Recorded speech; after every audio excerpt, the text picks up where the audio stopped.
Ladies and gentlemen, we are so excited here on the Stingray Show to have a current SEC coach join us. We are talking with the current SEC and South Carolina coach, Shane Beamer. He also was a player up there at Virginia Tech and had stops along the way at Georgia, Tennessee, Mississippi State, along with South Carolina, Virginia Tech, and Oklahoma. Ladies and gentlemen, please help me welcome in the head coach of South Carolina, Shane Beamer. Coach, how are things going up there in Columbia, South Carolina? Things are going well. Appreciate you asking and appreciate you having me on. Yes, sir. Absolutely. All right. So, to first off, let me just go on ahead and ask. We actually have a listener question that comes in from my co host. Growing up and being a coach's son, who was your first favorite player? First favorite player. Ooh, that's a Yes. good one. Um, I go back to my dad's days when he was coaching at Murray State up in Kentucky. We had a quarterback by the name of Michael Proctor from Sylvester, Georgia. Loved Michael Proctor, and then growing up, that was the '80s. And Dan Marino and the Miami Dolphins offense was rolling pretty good during that time. So certainly like Dan Marino and Michael Proctor because he played for my dad. Absolutely.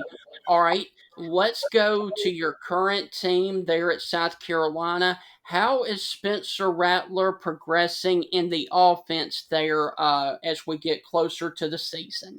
He's doing well. He has really worked hard to acclimate himself to what we're asking him to do, and has acclimated himself to our locker room, and has done a great job. So proud of Spencer and the way that he's handled everything, and excited that he's here with us. Yes. Well, when you took over the South Carolina program, what was the biggest challenge that you faced in getting the program back to where it needed to be?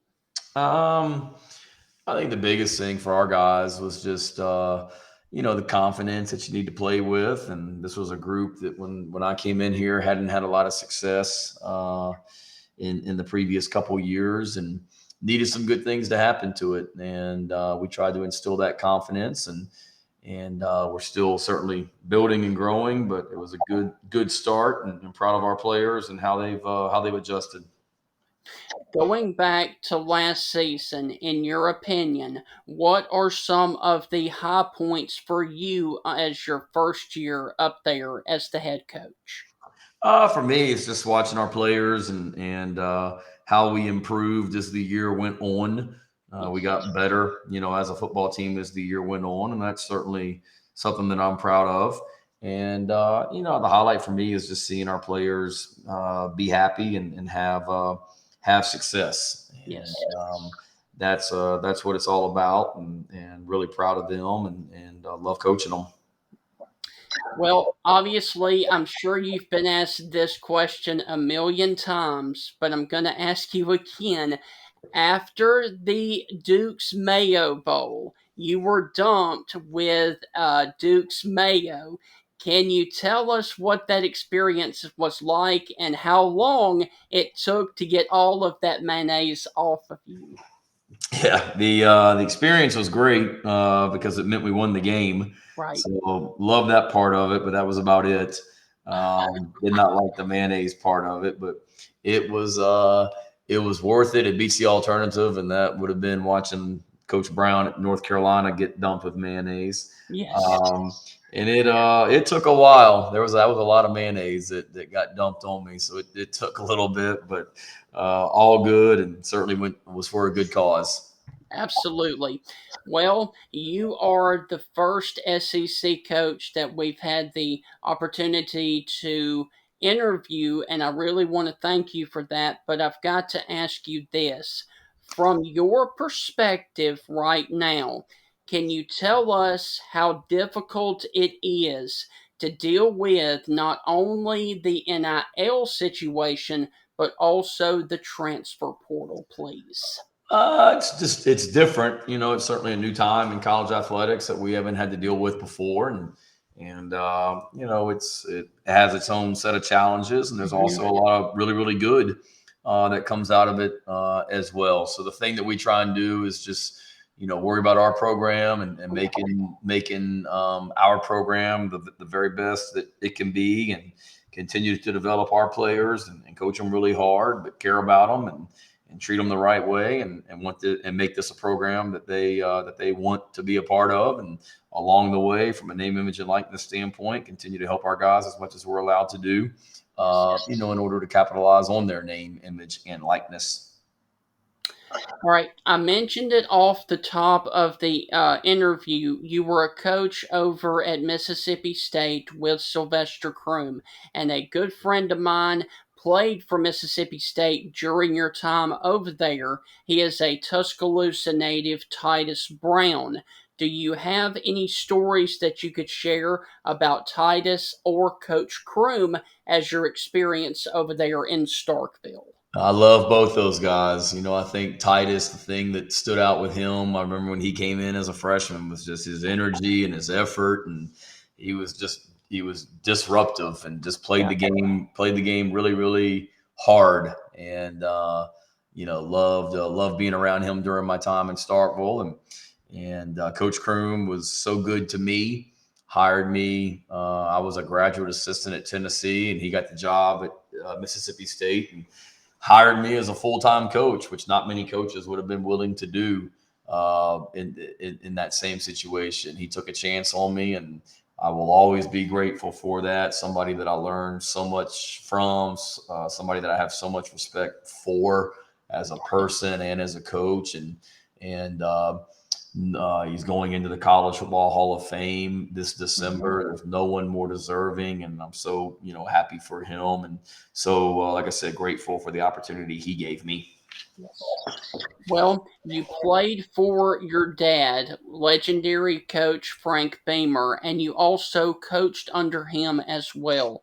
What is one thing that your dad taught you that you still use to this day? Probably just a couple different things, treating people right. And he's a guy that had a lot of success in his career, but never changed as a person, and never forgot where he came from. I hope I've done that, and will continue to. And then I think just the steadiness that you have to have as a coach, as a head coach, just the consistency day in, day out, and not getting too high, not getting too low, and always felt like he did a great job of that. And hope I've taken that quality as well from him. Right. You recruited a local boy here from Gordo, Alabama, Tanner Bailey. How is he doing in the program so far? Yeah, Tanner's doing great. He's certainly fortunate to get him. He was committed to Oregon, and when they went through their coaching change, he opened it back up, and he was somebody that we were really really high on before he committed to Oregon. And happy that it worked out for us and him to get him here. And he's doing a good job. He's working really hard. It's not easy being a freshman. It's not easy being a freshman quarterback, but he's working hard to put himself in position to play here, and comes from got a great family over there, and excited that he's here with us, and he's going to be a really good player for us as we go forward. All right, I've got three questions left for you. The first one is, what are your expectations for this season? Obviously, they are working at South Carolina. Just to be the very best that we can be. Uh, as a football team, and we got a really good group. It's working really, really hard, and excited to coach these guys. And our expectations is, let's worry about this, trying to improve day in, day out, and be the very best team we can be, and maximize our potential as a football team as we go through the season. Right. And you obviously had a stop there at Oklahoma. Can you tell us a fun story about the Red River rivalry, please? That's an awesome event. If you've never had a chance to go to that game, that should be a bucket list for you. It's I've been a part of some really cool rivalries. I've been a part of some really cool neutral site games, but that one is as good as it gets. Just the atmosphere around the stadium and having the state fair literally right outside the stadium and right there in Dallas and the tradition in that stadium.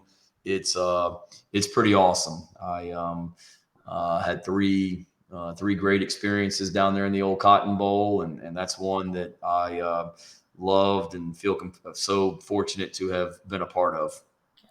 And coach, my final question for you is this.